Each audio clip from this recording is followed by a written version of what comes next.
Today we are in my backyard and I'm just going to show you what I tend to do every morning because it involves plants and I think you might enjoy some of it. So I have all these birds over here and they like when I put out fresh seed, and as you can see, well, maybe you can't see, a lot of their feeders are empty. So I refill those and then I give them some fresh water. And then I come and I like to try to see what all's blooming in my garden. And I do it as early as possible because it's cooler and the sun's not as harsh. So I've got quite a few dahlias. I've got 2 different types of jasmine. I'm not going to go through everything I have. That would take a really long time, but this is one of my dahlias. I can't remember who. This is a tiger lily. I think this yellow stuff is called yarrow. Basically, it's drought tolerant and bees love it. And then I've got this. Here's some left. And then, of course, I have gladiolas because my hummingbirds love them. My fiance got me a 60 pack of bulbs. And what I've done here is I've gotten 5 posts and then this metal wire coated in plastic to try to hold everybody in. So I had these monster cosmos. I'm talking the stalks were like this big and there was a huge wind, like a windy storm. We have lots of those here. And what happened was they all fell over into the yard. And instead of me staking them up like I normally would, I was in Europe for a month. So they kind of just fell and then started growing up. So it was really funny looking. But anyways, it made cutting the grass around the bed kind of difficult. So I decided to put in this wiring here. So this is my little dog. She loves the sun. She's basically solar powered. So if we look here, I have backup plants because I do wash my feeders, my hummingbird feeders, once a week at least. You need to do it because otherwise they can get thrush. And if they get thrush, it looks like their beaks aren't able to function properly. And they basically starve or die of dehydration. So keep your feeders clean. But anyways, I've got these bad boys. I don't remember their names, but they are really beloved by hummingbirds. So I got them in 2 different colors. And then this huge monster here is a tuber begonia. There's 2 of them in here. This is a female flower, and I believe that's a male flower. So they're really pretty. That one was ready to go anyways. But yeah, you can see this, the seed pod connected. So that's kind of how you can tell if you forget. This is my Australian tree fern. Here are my cattleyas. Next are some of my patio plants. But we're gonna go and look at the hydrangeas first. They've turned green. Don't know what that's about. And they are like a dwarf variety, so they don't get super large. Here are my mantises. You can see there's one right there. See them? And then there's lots of them down into here. I buy 2 Uthicas every year. And I think I did them a favor by purchasing them a little later because they have much more to hide in. Like, I put one out there, it hasn't hatched yet. So here are some of my epiphytic cacti and this corpse plant, which is a succulent. And if you didn't know it, the Christmas cactus and the Easter cactus, they all bloom on new growth. So last year I didn't know that, and you can see I made lots of cuts. I basically couldn't fit it into the spot it was in before, so I pulled and broke pieces back, and it didn't bloom that year. So something good to know. This is a euphorbia. These are my peonies.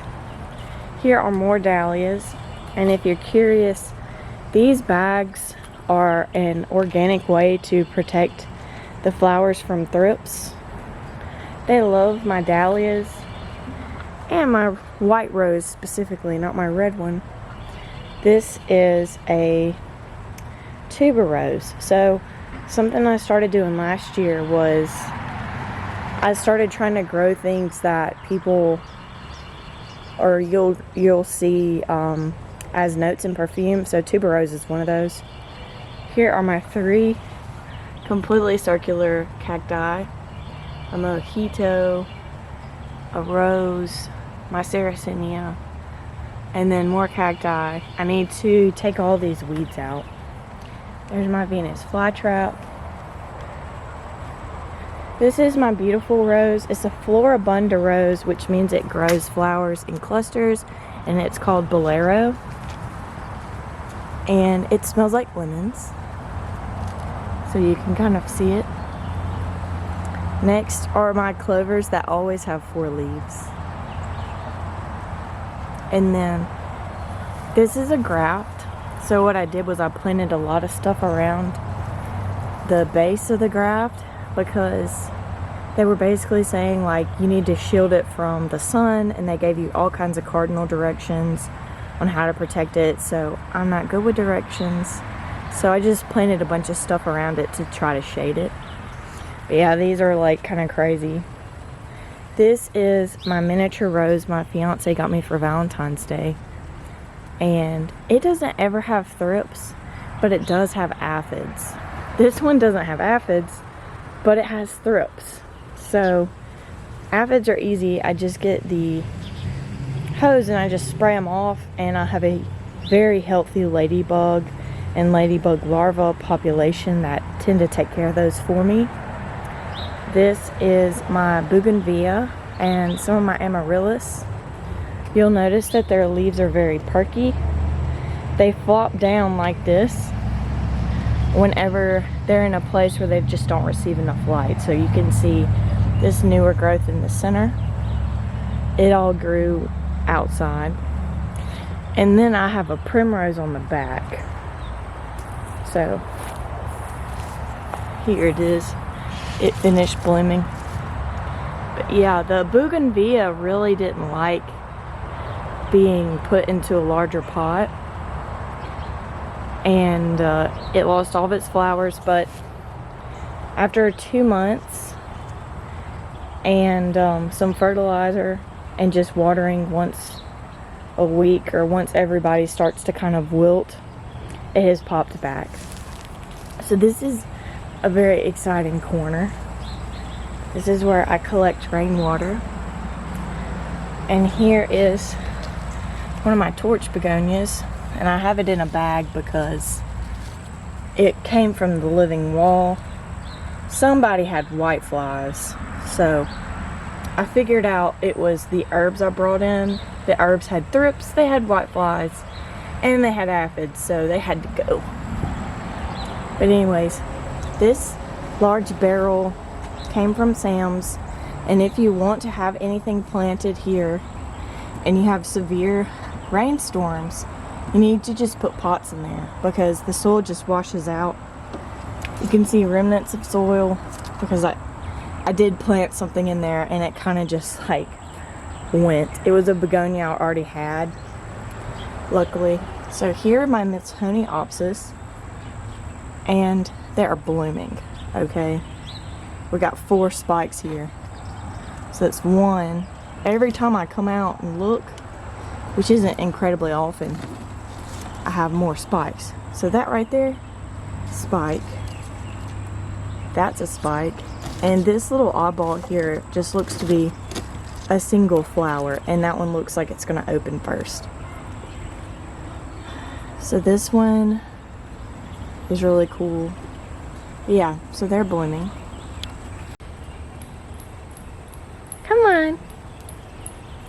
Let's go. Come on. She's excited because she gets breakfast.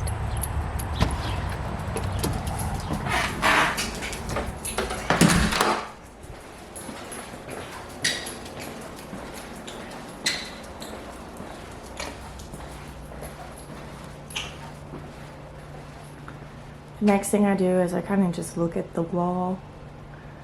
I'm hoping that I can get these epiphytic cacti to bloom. I've added 3 new anthuriums that I got for graduation. I got a pure radicans. I'm gonna call this a Villi, this one right here. And then a Basei. And then everything else was purchased as a seed or as a chunk. So you can see my regale here is putting out its first leaf on the wall, which is really exciting. And a lot of plants, a lot of anthuriums are, if not 1 leaf, most of them are 2. This War Queen put out this leaf recently. So I also think that this begonia is just too pretty to be on the wall, so it might come off. Okay, so here are some more plants. This is just the most beautiful begonia in the world. It's silver. It's called Looking Glass. And the Rex equivalent is silver dollar. So now we're in the front yard where I have way more dahlias and I have anemones. So we're gonna start on the left here.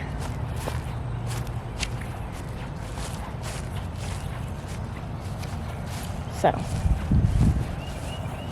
I had a bunch of things that I planted, but unfortunately I didn't have time to cut holes for everything, so there's a lot of stuff under here that just got buried. So we've got an anemone bloom there.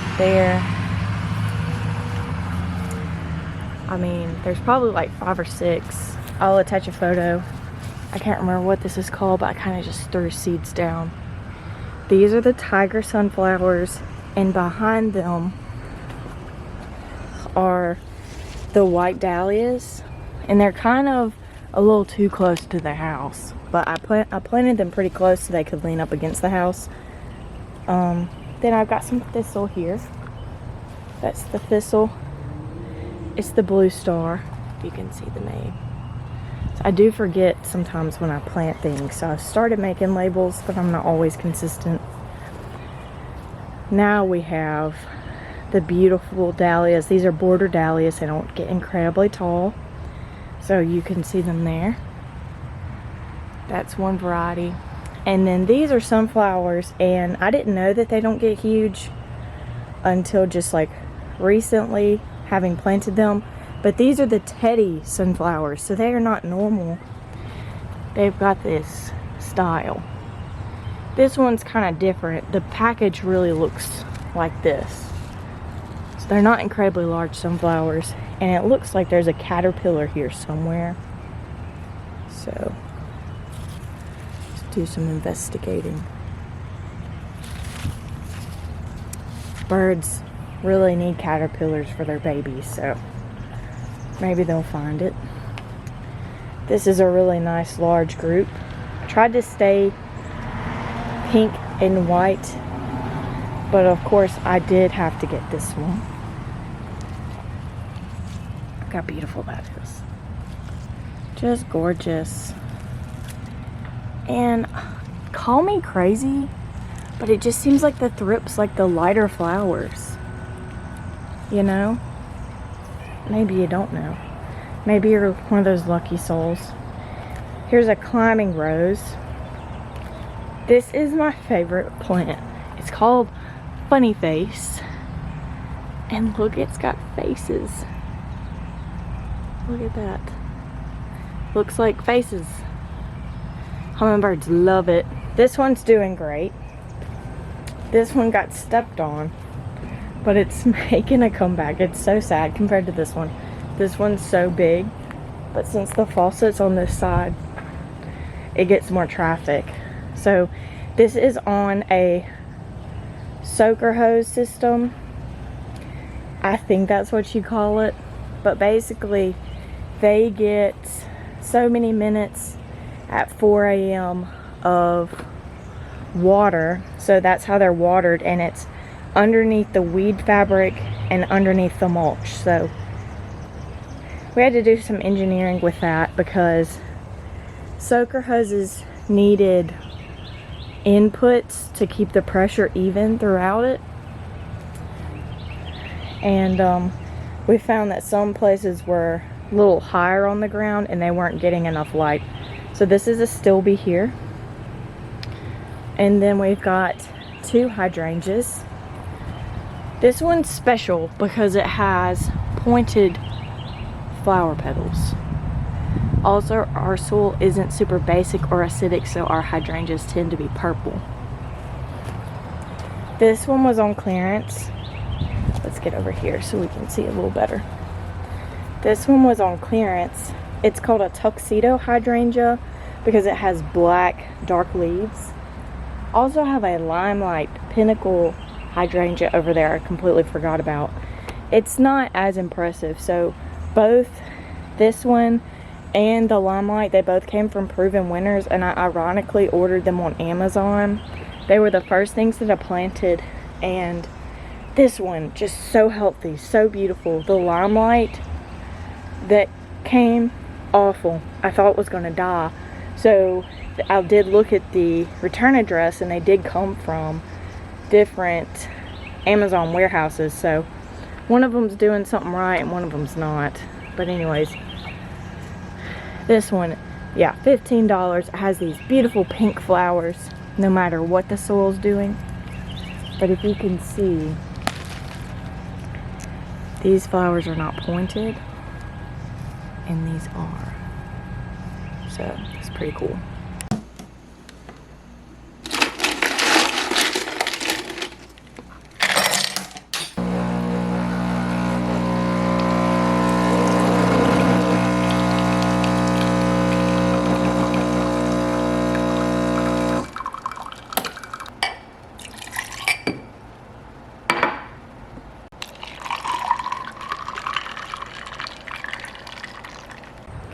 Okay, so I'm taking you back just so you can see. Look how small that limelight is. Like, we've got what? Maybe 10 stems, you know? But if we go back over there, we've got a 2.5 by 2.5 tall by 2.5 wide, and this one is maybe a 1.5 tall. Like, it's just the health of the plant wasn't great to begin with. But yeah. So that's my garden. Now I'm fixing to make breakfast. How cute is this? Oh, so precious. So precious. I like the tiny delicate flowers, if that makes sense, a lot. They make me happy. So I have a couple of those. And then this is my clematis. It's got 1 flower on it right now, if you can count it. And then here's my viola, just along for the ride. Come here. Sit.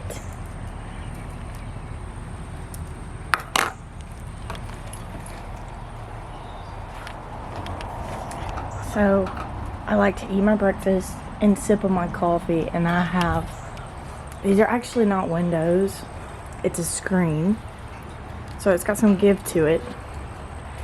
And I like to watch my hummingbirds. So thank you so much for watching. Be sure to like and subscribe and comment your favorite flower, and I'll be seeing you next time. Goodbye.